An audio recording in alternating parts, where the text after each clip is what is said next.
Hemos estudiado hasta ahora, hasta el capítulo 4 del libro del Génesis, y hemos mirado las consecuencias en la última clase, recordando las consecuencias de lo que se puede llamar la realización de lo que Dios, al decirle al hombre y a la mujer que si tomaban o tocaban del fruto del árbol prohibido iban a morir sin remedio, y es el hecho de que Caín mata a Abel. Vamos a saltar, no sin mencionar algunos detalles, el capítulo 5 del libro del Génesis. Recuerden que el capítulo 5 del libro del Génesis hace parte de las repeticiones que el libro de Génesis tiene, fruto del entrecruce de las tradiciones. Yo les había explicado, vamos a hacerlo de una forma muy sencilla, yo les había explicado la composición más o menos de estas tradiciones en la evolución histórica.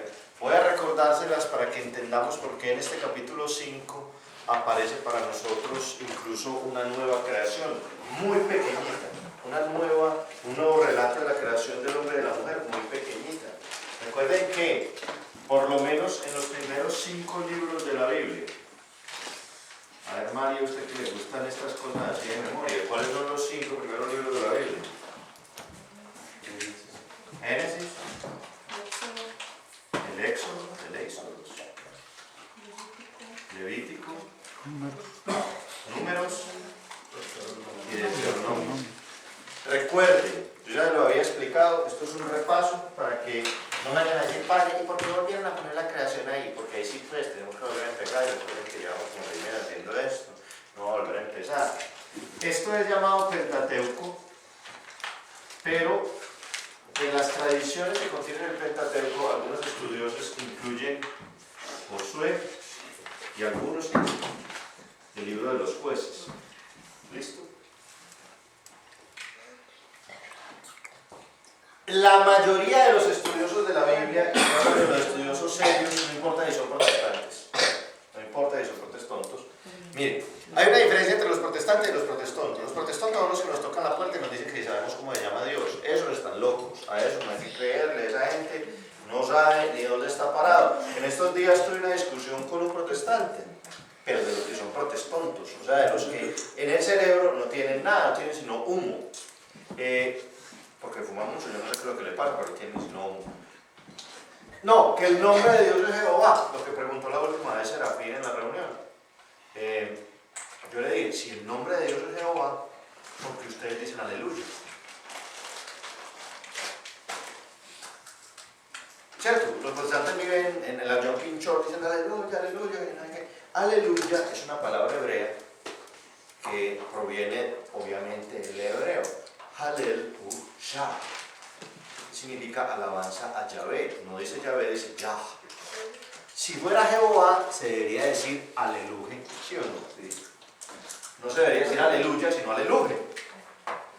Pero se dice aleluya porque el nombre de Dios es Yahvé. Entonces, ellos no procesan, dicen, bueno, yo por qué digo aleluya en lugar de aleluya. Eso no lo piensan. Listo. Los protestantes serios que estudian la Biblia están de acuerdo que estos libros no fueron escritos por Moisés. Uno, no los escribió Moisés. 2, son fruto de una combinación redaccional.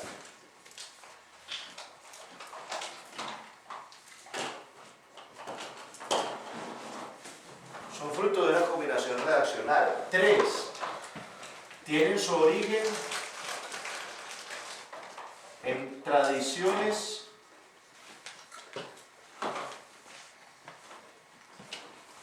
babilónicas.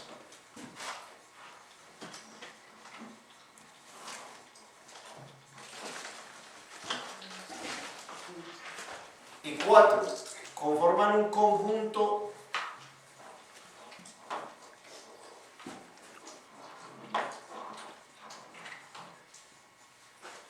de relatos fundacionales.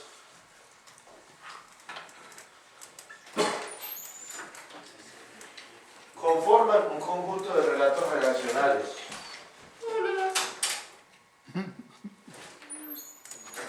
No llega nadie abajo, que para nosotros no, alguno de aquellos de allí. En el primero de allá. En el primero que ya allá, sí. Ah, ya están allá. Ah, bueno, listo. Entonces, esas cuatro cosas son fundamentales. Pero, especialmente, este y este, especialmente, este y este, se refieren a los capítulos 1 al 11 del libro del Génesis. Es decir, que en los capítulos 1 al 11 del libro del Génesis encontramos nosotros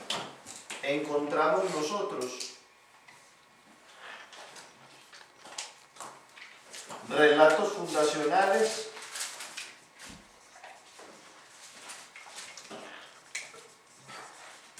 y encontramos al mismo tiempo tradiciones babilónicas. ¿Listo? Algunas de las tradiciones babilónicas provienen de la cultura sumeria o de culturas adyacentes, pero que fueron recibidas probablemente en el periodo asirio. Para que esto sea verdad, y recuerden, los que tienen la Biblia de Jerusalén, si no recuerdan todos los datos bíblicos que les di en la sinopsis cronológica, ustedes pueden mirar la parte que dice los orígenes, Génesis 1:11, y ustedes van a encontrarse algunos datos que nos ayudan a ubicar los relatos de estas fechas. En estos relatos fundacionales, las tradiciones babilónicas se entremezclan la intención de unir el primer hombre y la primera mujer, porque así los llaman los relatos bíblicos, el hombre y la mujer, con Adán. En algunos de los libros que yo les di en el CD, estas uniones que se hacen a través de los siguientes relatos los llaman así, gonces. Entonces, ¿cuáles son los relatos? El relato de la creación, que lo tenemos en dos versiones.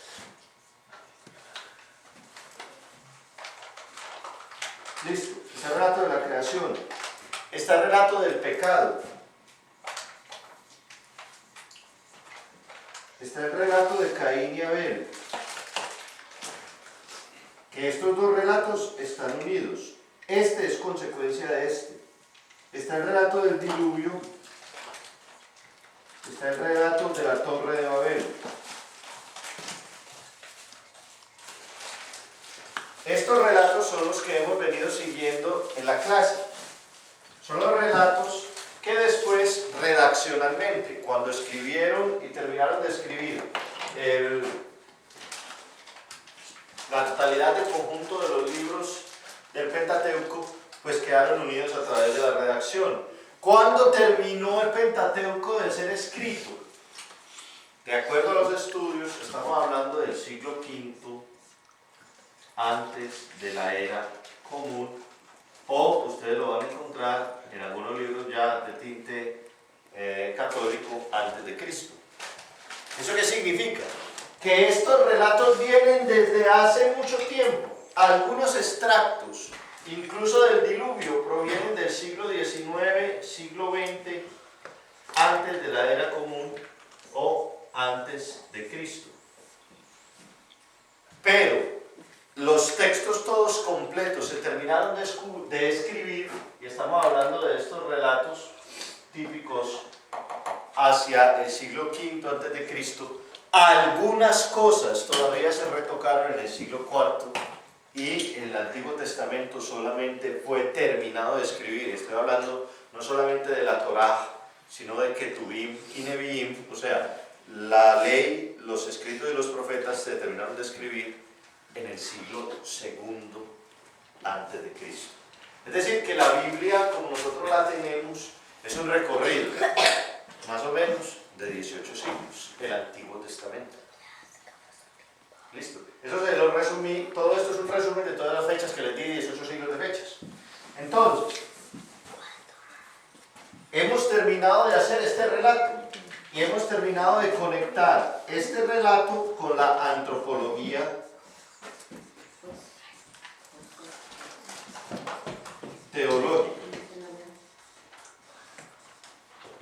Hemos terminado de conectar el relato de la creación con lo que el pecado hizo en el hombre y con la muerte de Caín y Abel, con una visión de la antropología teológica.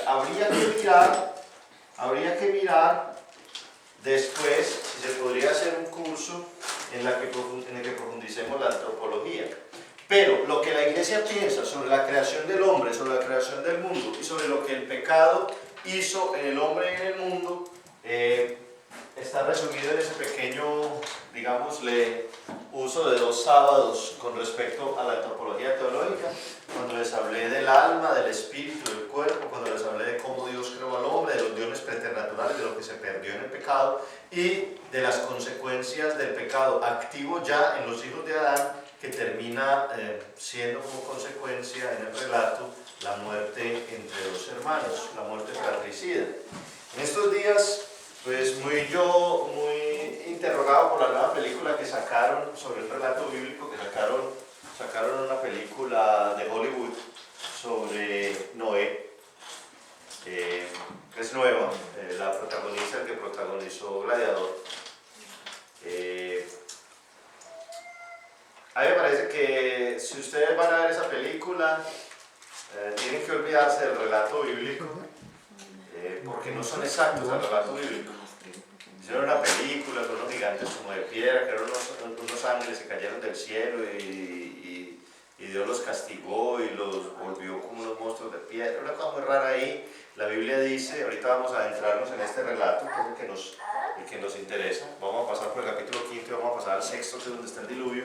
Y por ejemplo, esa película, no sé de dónde sacó que las esposas de Caín, de los hijos de Noé, Sem, Cam y Jafet, no estaban en el arca. Sí tiene el arca, sí tiene lo de los animales, pero Sem, Cam y Jafet no tienen su esposa, solamente Sem tiene su esposa, Cam y Jafet no las tienen.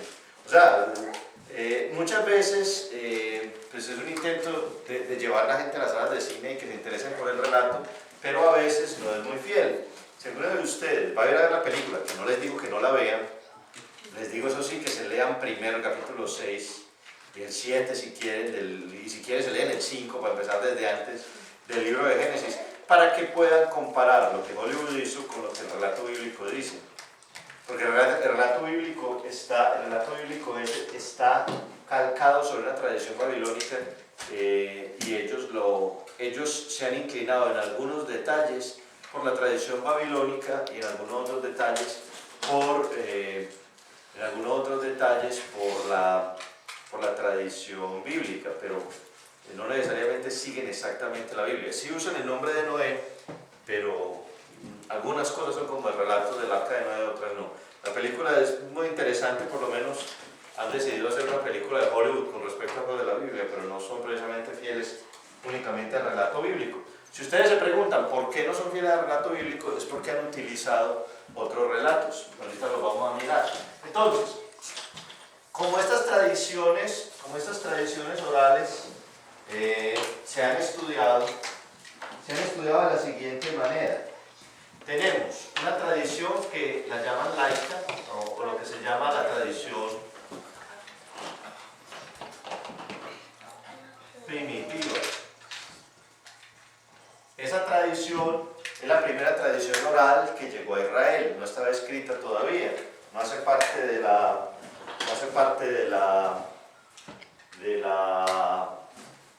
las tradiciones escritas, pero está metida en las tradiciones escritas porque fue transmitida oralmente y estamos hablando de que antes de que se comenzara a escribir, pues todo se compartía de una forma oral.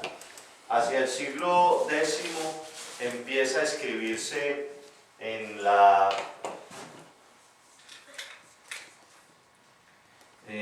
cortes de Israel. Y tenemos nosotros las tradiciones propias del Pentateuco, muy presentes en el libro de Génesis. Está la tradición yavista, la tradición sacerdotal, la tradición eloísta y la tradición deuteronomista. Esas tradiciones están mezcladas en el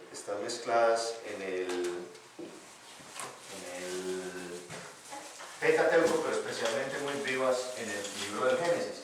Cada vez que se estudia el libro del Génesis hay que empezar a mirar cómo llama el libro del Génesis a Dios, si lo llama Yahvé, si lo llama Elohim. Ustedes han visto en las clases de Biblia que yo les hago notar cuando lo llaman Yahvé, Elohim, porque estas se combinaron más o menos así en el tiempo, y luego terminó una, digámosle, combinación total de todas, que le llama la tradición recensora,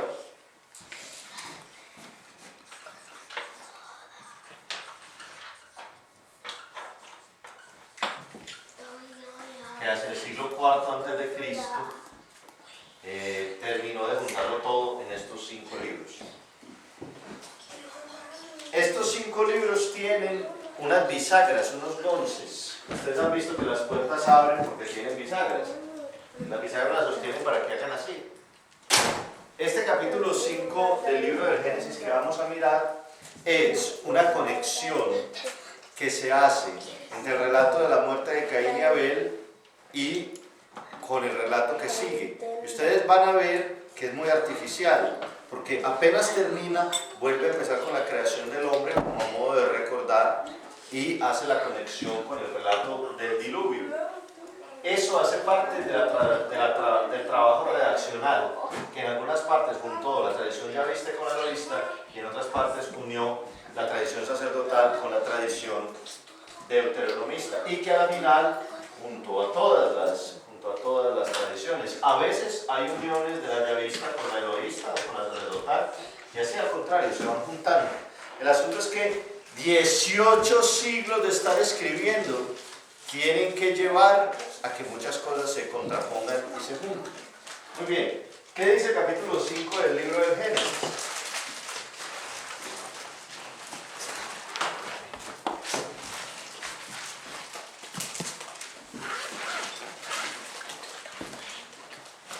Empieza diciendo, como ya se acabó lo de que Caín mató a Abel y que ellos tuvieron a Set y que Caín se fue, se casó, bueno, todo lo de la historia de Caín, Abel y Set, dice, esta es la lista de los descendientes de Adán, da 2 puntos, pero vuelve a empezar la creación, para hacer como un resumen desde la creación. Es una repetición de la creación, pero al mismo tiempo es una estrategia redaccional para unir el final de la historia del capítulo 3 y capítulo 4, que apunta al pecado y las consecuencias del pecado, con el diluvio, que es el castigo por el pecado generalizado de la humanidad. Estos son los descendientes, esta es la lista de los descendientes de Adán. El día en que Dios creó a Adán, lo hizo a imagen de Dios. Lo creó varón y hembra, los bendijo y lo llamó hombre, en el día de su creación. ¿A qué nos recuerda este pasaje? Este pasaje nos recuerda a la estructura sacerdotal de los 7 días, donde Dios crea el hombre a su imagen y semejanza. Dice la Biblia que los crea, hombre y mujer los creó, varón y hembra los creó, ¿cierto? Este pedazo es un pedazo que nos recuerda a la tradición sacerdotal. ¿Por qué sabemos que ese relato es sacerdotal? Sabemos que ese relato sacerdotal es porque está hecho, montado en los 7 días, haciendo el 7º día sagrado, como el relato sacerdotal lo tendría que demostrar, porque el 7º día es el Sabbat, el día en el que el Señor no creó más ni se detuvo de crear para entregarle la creación al hombre. Bueno, el día sagrado, y por eso es que los sabatistas, como lo llaman ustedes, que en realidad son adventistas del 7º día, no trabajan el sábado. Muy bien. Tenía Adán 130 años cuando engendró un hijo a su semejanza, según su imagen. ¿A qué le recuerda eso también? al relato sacerdotal. Hagamos al hombre a nuestra imagen y semejanza. ¿Cómo engendra el hombre a sus hijos? Los engendra a su imagen y semejanza, recordando el relato sacerdotal. Esto es un recuento del primer relato de la creación, el relato sacerdotal de los 7 días, que puso por nombre Set. Después de engendrar a Set, Adán vivió 800 años. En realidad, entonces Adán tenía más o menos 930 años cuando se murió. Y murió, tenía 930 años. Set tenía 5 años cuando engendró, 105 años cuando engendró a Enos. Vivió Set después de engendrar a Enos 807 años y engendró hijos e hijas. Cuando Set murió tenía 912 años. Enos tenía 90 años cuando engendró a Kenán. Vivió Enos después de engendrar a Kenán 815 años y engendró hijos e hijas. Cuando Enos murió tenía 905 años. Kenán tenía 70 años cuando engendró a Mahalaleel. Vivió Kenán después de engendrar a Mahalaleel 840 años y engendró hijos e hijas. Cuando Kenán murió tenía 910 años. Mahalaleel tenía 75 años cuando engendró a Yered. Vivió Mahalaleel después de engendrar a Yered 830 años y engendró hijos e hijas. Cuando Mahalaleel murió tenía 895 años. Yered tenía 62 años cuando engendró a Enoc. Vivió Yered después de engendrar a Enoc 800 años y engendró hijos e hijas. Cuando Yered murió tenía 962 años.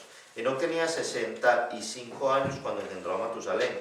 Enoc anduvo con Dios, vivió. Después de engendrar a Matusalén 300 años y engendró hijos e hijas.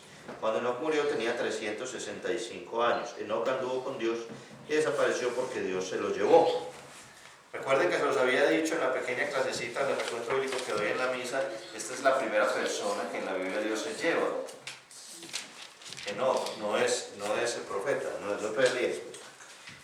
Matusalén tenía 187 años cuando engendró a Lamec. Vivió Matusalén después de engendrar a Lamec 782 años y engendró hijos e hijas. Cuando Matusalén murió tenía 969 años. Lamec tenía 182 cuando engendró un hijo y le puso por nombre Noé, diciendo: Este nos consolará de nuestros afanes y de la fatiga de nuestras manos por causa del suelo que maldijo Yahvé. Vivió Lamec después de engendrar a Noé 595 años y engendró hijos e hijas. Cuando Lamec murió tenía 777 años. Tenía Noé 500 años cuando engendró a Sem, Ham y Jafet. ¿Qué hace este capítulo 5 del libro del Génesis? Tenemos en el capítulo 4 del Génesis. Bueno, es que escribe más una barra, ¿dónde van esos libros? En el libro de Génesis, en el capítulo 4, tenemos que Caín mata a Abel, la consecuencia del pecado narrado en el capítulo 3. Después en el capítulo 5 tenemos lo que yo les digo que es un gozo, que es como una bisagra que une un relato con el otro. En el capítulo 6 tenemos el diluvio. ¿Cómo conecta el libro del Génesis este capítulo 4, que es Caín y Abel, y lo del pecado, con el diluvio? Hace en el capítulo 5 una estratagema redaccional basada en un estilo redaccional o basado en lo que llamamos un género literario. Si ustedes leen la carta a la Comisión Bíblica, que es pontificia, de 1993, dice que para leer la palabra de Dios, de acuerdo a lo que la Iglesia nos enseña, necesitamos nosotros saber qué género literario se usa para poder distinguir qué es lo que se está haciendo en la narración. ¿Qué hicieron? Entre Caín y Abel hay un espacio de tiempo indeterminado.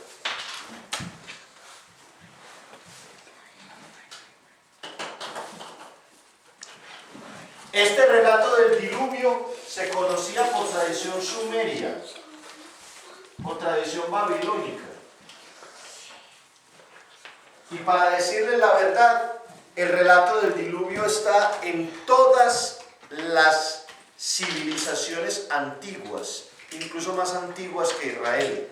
En la China hay escritos antiguos sobre el diluvio. Los relatos de Marco Polo que hablan de esas visitas por el oriente, dice Marco Polo que ¿dónde está el arca de Noé? Donde se supone que debe estar el el libro de Génesis lo narra de una forma especial en el monte Ararat. El Popol Vuh. ¿Ustedes saben qué es eso? ¿Es un libro de qué? Yo no puedo creer que ustedes no sepan qué es el Popol Vuh si lo escribieron ustedes, hermanos.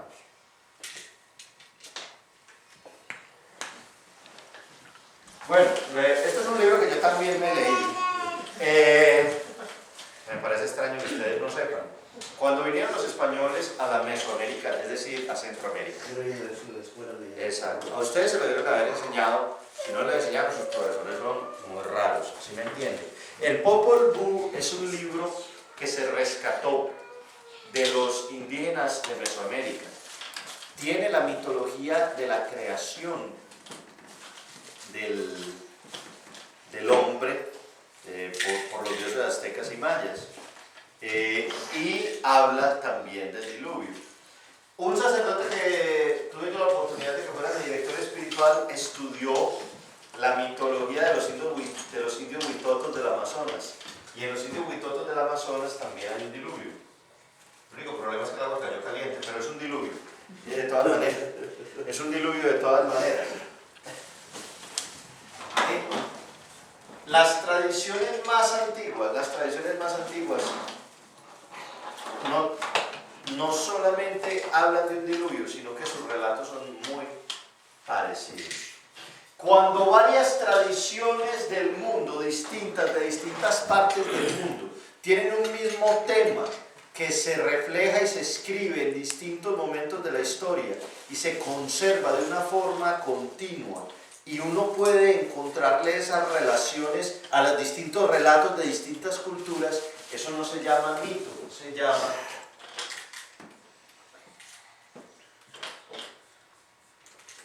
un mitema. Un mito es un mito como el de Zeus, ¿no? Zeus y los dioses del Olimpo, eso es un mito. El mito de la caverna es un mito. Es un relato de una cultura que no se encuentra subyacente en otras culturas y que no relata un hecho del pasado probablemente, es un mito. Pero cuando esto tiene su relación con otras culturas y hay una posible relación con un hecho del pasado verdadero y que se ha elaborado a través de la razón del hombre como un mito, entonces se llama mitema.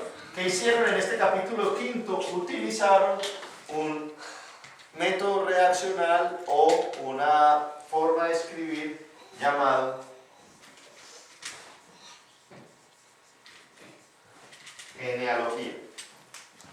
La genealogía es muy usada en los relatos bíblicos. Incluso los relatos bíblicos del Evangelio de San Lucas y de San Mateo usan la genealogía. Porque al comienzo del Evangelio de San Mateo y porque en el Evangelio de San Lucas está también la genealogía de Jesús. ¿Para qué se usa la genealogía? La genealogía se usa para unir dos relatos en un tiempo indeterminado o que están separados por mucho tiempo. ¿Cómo se unen? Se unen a través de padre a hijo, de generación en generación, hasta que se encuentra el límite del hijo que tiene que enfrentar los hechos del próximo relato. Adán engendró a Set, Set a Sutanito, Sutanito a Menganito, Menganito a Peranito, Peranito a Perenceo, Perenceo a Sutanito y Sutanito a Noé.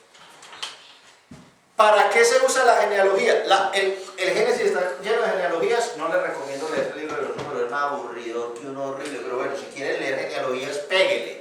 ¿Cierto? ¿Qué hace la genealogía? Unir dos relatos separados por un tiempo indeterminado o por un tiempo muy largo. Y lo que se hace, en lugar de contar lo que ha pasado en ese tiempo, se cuentan las generaciones que lo compusieron para unir el primer padre de este relato con el último hijo que comienza este relato. El padre que tiene, el último que está en este relato es el padre que comienza la generación, y el último es el hijo que comienza el nuevo relato. Así se hacen las genealogías. Esta que acabamos de leer es una genealogía, pero si ustedes tienen un interés, por ejemplo, en una genealogía mucho más larga, podemos mirar lo que hizo la comunidad que escribió el Evangelio de San Mateo. Capítulo 1 del Evangelio de San Mateo.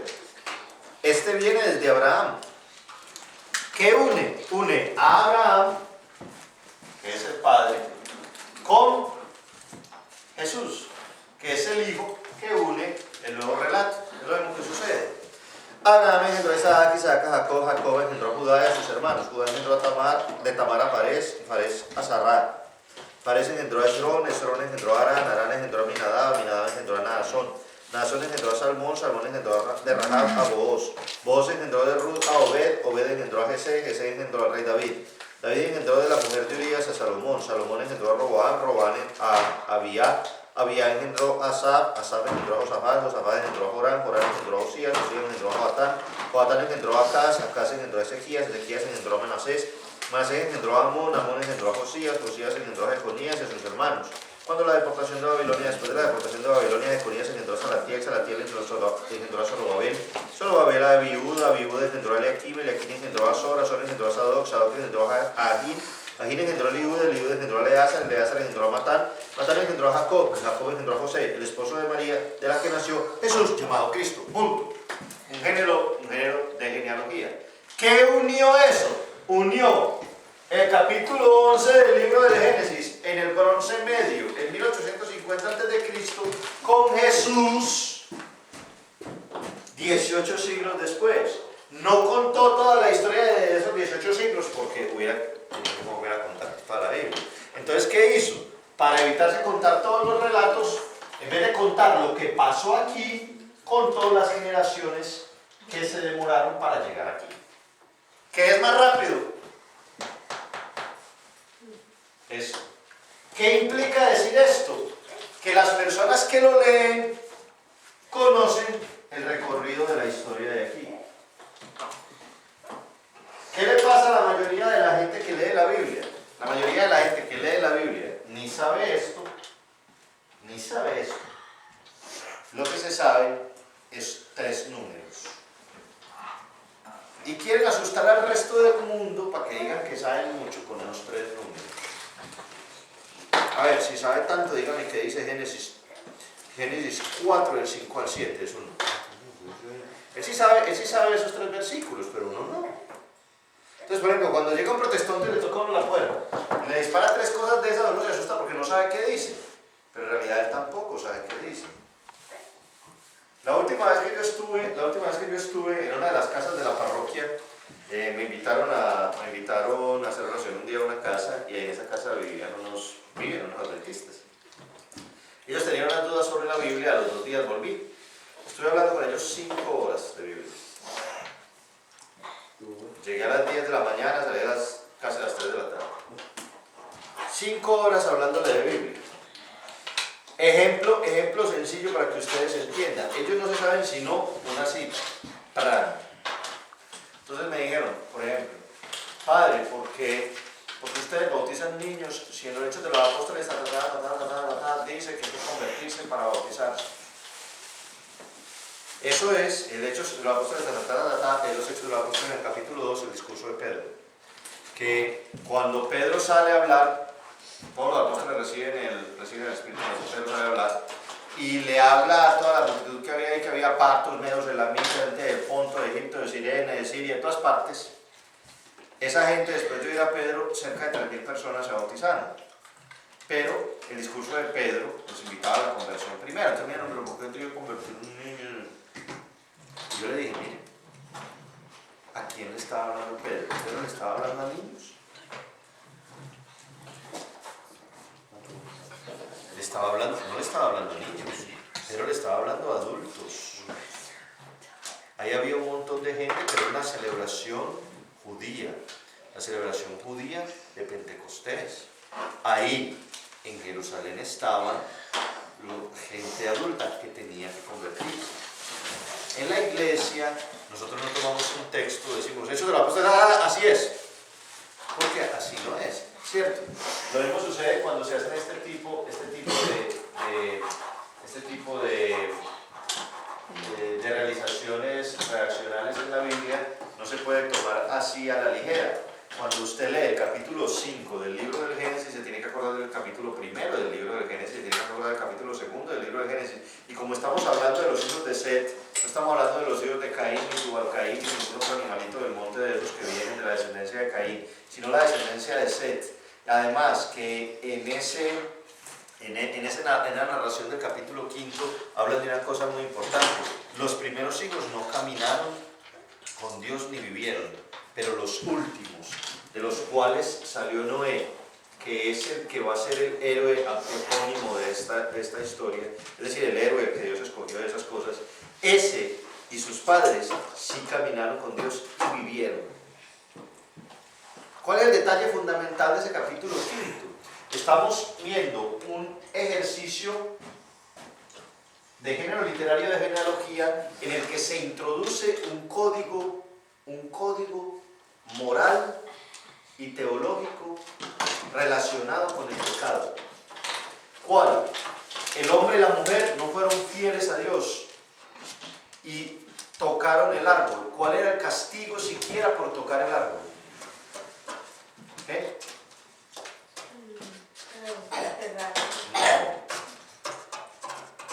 No.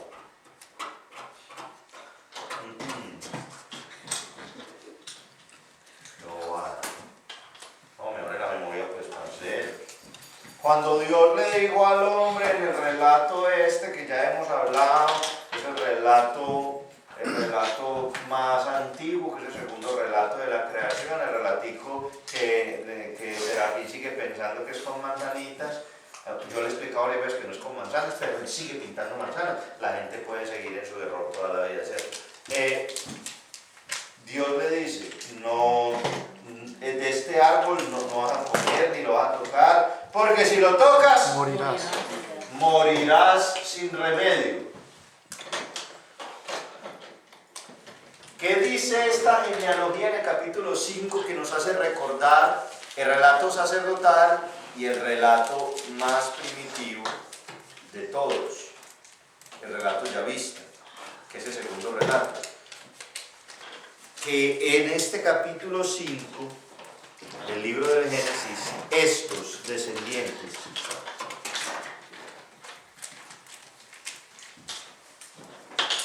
después de Matusalén, Enoc tenía 65 años cuando engendró a Matusalén. Enoc anduvo con Dios y... Estamos hablando del capítulo 5, versículo 21. ¿Qué le pasó a Enoc? Que anduvo con Dios. Lo llevó. No, Leandro. Enoc tenía 65 años cuando engendró a Matusalén. Enoc anduvo con Dios y vivió. Esa expresión tiene una pequeña estrellita en la Biblia de Jerusalén. O sea, no tiene la Biblia de Jerusalén, ahí sí tiene un problema divertido.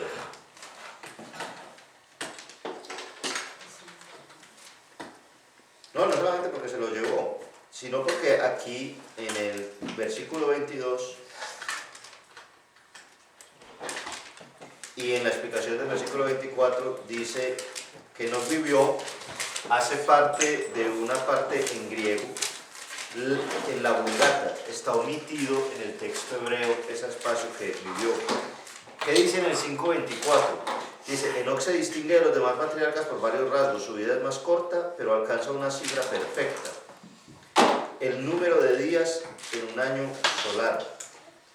Anduvo con Dios como Noé. Desaparece misteriosamente arrebatado por Dios como Elías. Enoc se convirtió en una gran figura de la tradición judía y le puso como ejemplo por su piedad. ¿Quiénes eran los únicos que andaban con Dios? No, todavía no hemos llegado allá, está en el capítulo 5 de la Biblia. ¿Quiénes eran los únicos que andaban con Dios? Que Dios caminaba con ellos. Llegaron al jardín y, hey, ¿cómo están muchachos? ¿Todo bien? Bacano, ¿cómo les va por la tarde? Claro. Los que andaban con Dios eran Adán y Eva, y por eso vivió. Ese pedacito que hay en la genealogía, referido a Enoc y referido a Noé, implican que son piadosos, que son personas que sobresalen por el bien. La genealogía narra nada más el padre de Sutanito, el padre de Menganito, el padre de Sutanito, pero a ellos dos les da dos características especiales. Dos características especiales que los llevan al uno a ser arrebatado y al otro a ser rescatado de la muerte. O sea, ambos son salvados del... Enoc, si hubiera seguido viviendo y toda la cosa sale bien, entonces sigue ahí Noé, y a todos se los lleva el diluvio. A aquel se los lleva y a Noé lo pone en el arca. Al hacer eso, Dios no solamente Dios prepara el tema del diluvio, sino que en la genealogía se introducen dos temas. En el capítulo 5 se introducen dos temas de los relatos fundacionales, de los dos relatos de la creación. El primer relato de la creación está la creación del hombre y de la mujer y la creación a la imagen. Listo. El hombre y la mujer, cuando vuelve a relatarse la creación del hombre y la mujer, y la creación en la imagen cuando se engendra a su imagen y semejanza a un hijo. Y está el segundo punto, que el que anda con Dios, como anduvo con Dios Adán y Eva en el paraíso antes del pecado, es justo y vive.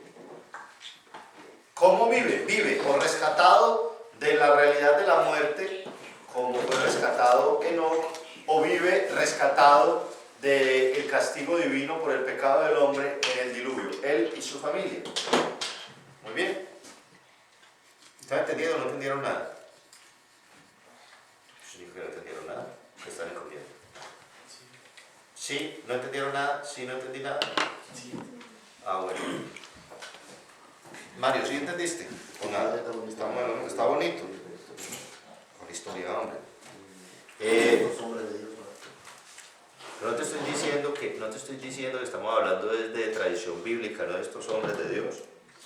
Los hombres de Dios están en la Biblia y los que no son de Dios también. Caín precisamente no era pues el más lindo de todos. Bueno, ahora, en el capítulo 6 hay dos relatos mezclados. Está un relato que es único en la Biblia y después está el relato al que se refiere el diluvio. Voy a referirme al primer relato y vamos a descansar para entrar después en la otra hora en lo del diluvio. Bueno, pero no vamos a empezar el diluvio pegado del otro relato. El otro relato lo vamos a ver. El capítulo 6 tiene dos cosas muy interesantes. El capítulo 6 tiene el relato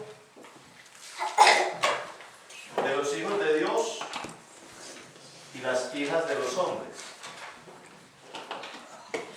Y tiene el relato del diluvio. Esta expresión bíblica sobre los hijos de los hijos de Dios y las hijas de los hombres es única en la Biblia. Esto se menciona ahí y no se vuelve a mencionar nunca. Hace parte de las tradiciones que provienen del Sumer y del Akkad, o sea, de los sumerios y de los acádicos. El asunto es que para la cultura sumeria y babilónica y acádica había un mundo intermedio entre el mundo de Dios y el mundo del hombre. Y este mundo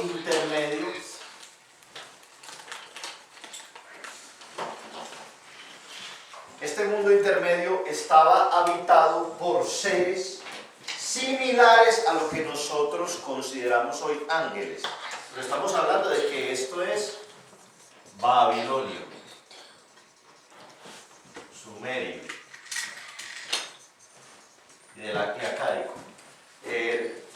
Son tres civilizaciones que existieron en en el torrente o en el delta del río Tigris y Éufrates. En este mundo intermedio había una especie de lo que nosotros llamamos ángeles. Ellos no le decían ángeles, ángeles les decimos nosotros a los seres, entre Dios y nosotros. ¿A quién manda Dios a cuidarnos? A los ángeles. Listo. Ese concepto de un mundo intermedio, ese concepto es babilonio, está contenido en las tablillas sumerias y fue continuado en el imperio arcaico. Esos ángeles, en esas tradiciones de esas culturas, podían venir al mundo y tener relaciones con los hombres. Podían encarnarse. En la mentalidad judía y en la mentalidad específicamente católica, porque nosotros somos católicos, los ángeles se pueden aparecer y pueden aparecérsenos a nosotros como hombres, pero no se encarnan. ¿Quién es el único que se ha encarnado? Jesucristo. Pero en la mentalidad de estos pueblos, en este mundo intermedio, ellos podían estar delante de Dios o podían venir donde los hombres y encarnarse y hacer funciones, digamos, de este mundo material corpóreo. ¿Qué les puedo decir yo? Este relato es un relato claramente que proviene de las culturas anteriores, se fue componiendo a través de lo que las